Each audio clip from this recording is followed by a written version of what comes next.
The scorching sun of the American Old West beat down on the small town of Lincoln Ridge, a cluster of wooden buildings and dust in the middle of nowhere.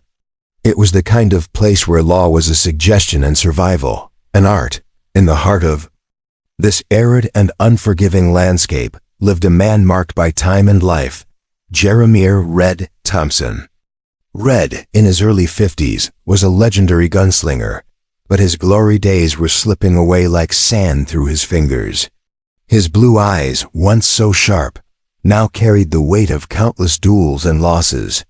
He wasn't a man of many words, preferring the company of his old horse, Rusty, and the silence of the desert. Red's life was a constant battle for survival. Each day was a new challenge, whether against the relentless nature or against men who sought his reputation or his life. The emotional tone of the story was one of resigned melancholy, of a man who knew his time was coming to an end, but who still had one last fight to wage. The atmosphere was heavy, laden with dust and suffocating heat, reflecting the oppression Red felt in his soul. The main conflict manifested as an anonymous note, left on the door of Lincoln Ridge's saloon, written in elegant but threatening handwriting. The note challenged Red to a duel at sunset on the town's main street. The opponent? None other than Silas the Serpent Blackwood, another name that echoed in the saloons and cemeteries of the West. Silas was known for his cruelty and his lethal speed. The news spread like wildfire, and within hours, Lincoln Ridge was buzzing with anticipation for the confrontation. Red knew this wouldn't be an ordinary duel.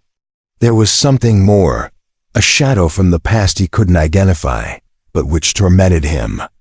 Red's survival, not just physical but also of his soul, depended on what would be revealed at that sunset. He felt this would be his last duel. The news of the duel spread like wildfire, and the dust of Lincoln Ridge seemed to carry a different weight, a tense anticipation. Red knew the anonymous note wasn't the work of just any gunslinger seeking fame. There was a cold familiarity in the handwriting, a distant echo of a past he tried to forget. He spent the morning checking his revolver, a worn but still reliable Colt single-action army that had accompanied him through countless life-or-death situations. Each click of the mechanism was a reminder of the faces he'd seen, the lives he'd taken, and the souls he'd lost. The central conflict deepened as Red tried to uncover the secret behind Silas's challenge.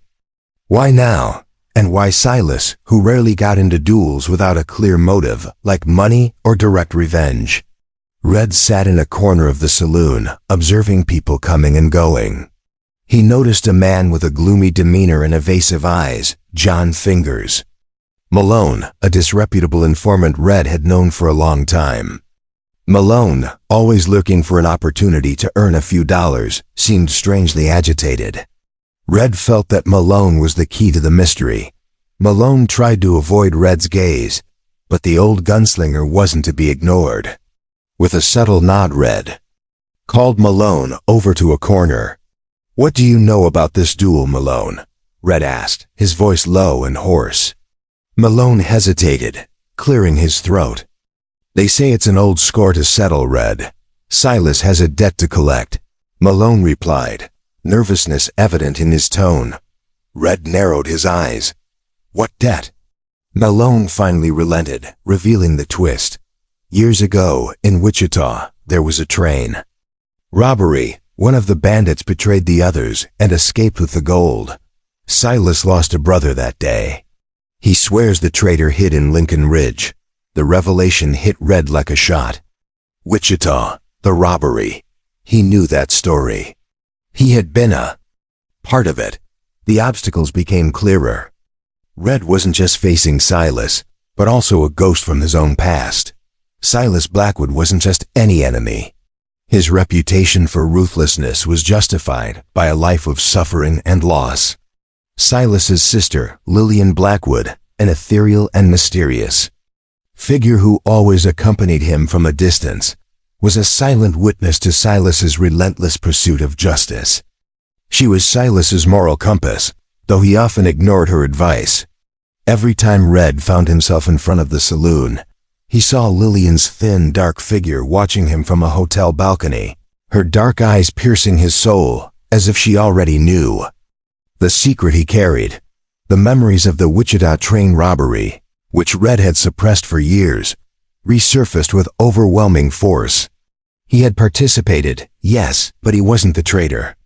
However, the true culprit, a man named Caleb "Cobra" Miller, who looked a lot like Red back then, had vanished without a trace, leaving Red in a web of silent accusations and unresolved guilt. Silas believed Red was the man who ruined his family, the man who took his brother, and the anonymous note? Red now suspected it was from Caleb, a sadistic game to watch the two old enemies destroy each other. The afternoon slowly advanced over Lincoln Ridge, and with it, the pressure on Jeremiah. Red Thompson increased. Malone's revelation about the Wichita robbery and Silas's belief that Red was the traitor, the man who ruined his family, was a pivotal event that changed the course of the entire story. Red felt the weight of the past crushing him, an unjust condemnation that had haunted him for years. It wasn't just a duel for his life, but for his stained honor. The smoke from the town's chimneys, lazily rising into the hot air, seemed to carry the acrid smell of remorse and injustice. Emotionally, the discovery hit Red brutally. He had spent years trying to forget that dark episode of his life, building a new reputation, but the past was like a persistent shadow. The memory of Caleb "Cobra" Miller, the true traitor, with his cunning and treacherous smile, haunted his thoughts. Red felt trapped, condemned to pay for a crime he didn't commit. The pain of injustice was almost as intense as the fear of death. He wondered if there was any way to prove his innocence, to unmask Caleb before it was too late. The new challenges presented themselves clearly and brutally. Red had to face Silas, but he also had to race against time to clear his name. The most shocking revelation came when he noticed a familiar figure amidst the crowd already gathering on the main street, awaiting the duel. It was Caleb Miller, disguised, with a low-brimmed hat and his face partially covered by a bandana. His eyes, however, were unmistakable, cold, calculating, and with a glint of satisfaction. Caleb was there to watch, to savor the destruction of Red and Silas, feeding his own thirst for revenge and the perverse pleasure in manipulating lives. Red felt a shiver down his spine.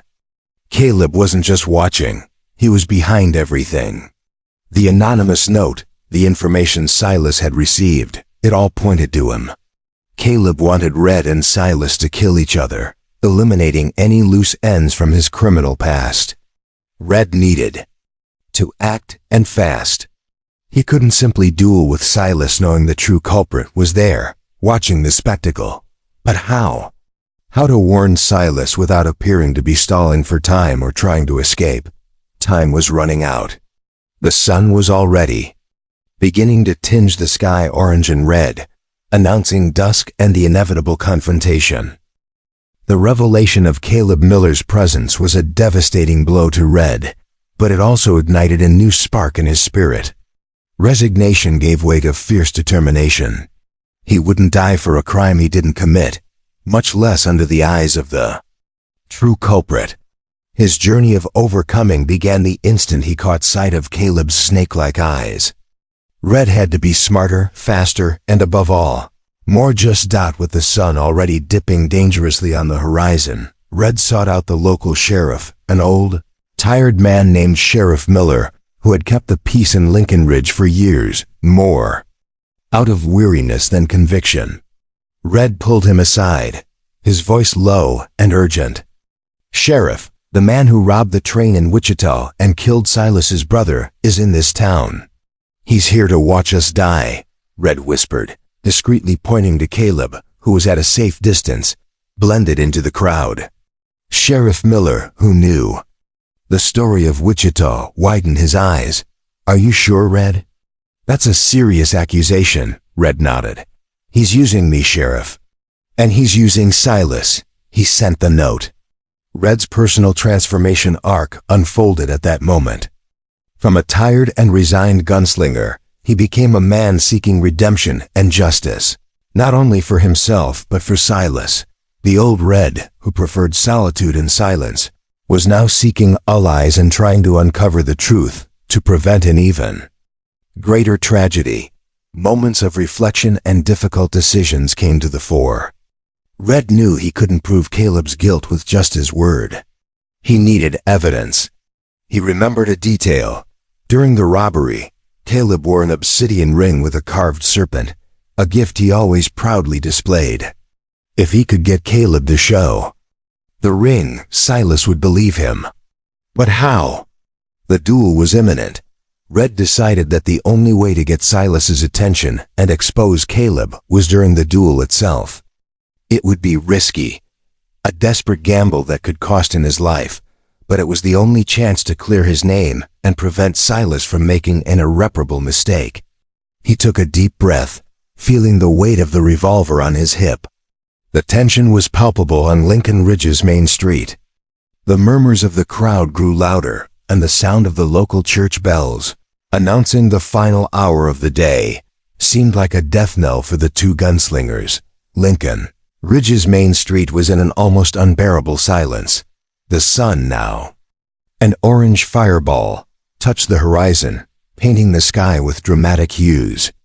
Jeremiah, Red, Thompson, and Silas, the Serpent Blackwood, stood 20 paces apart, their silhouettes lengthened by the day's last light. The tension was so thick you could almost touch it. Silas, with his impenetrable expression, kept his hand hovering over his holster, his eyes fixed on Red. The crowd, gathered on balconies and at the edges of the street, held their breath.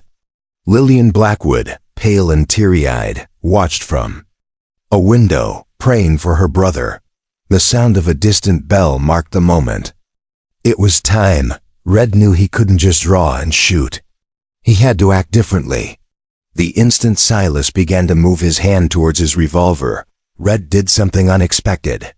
Instead of drawing, he raised his empty hand, an action that surprised everyone. "Silas, wait!" Red shouted, his voice hoarse but firm, echoing in the silence. Silas stopped, his hand frozen inches from his gun handle, an expression of surprise mixed with anger on his face. "What is this, Thompson? Cowardice?" he retorted, his voice low and venomous.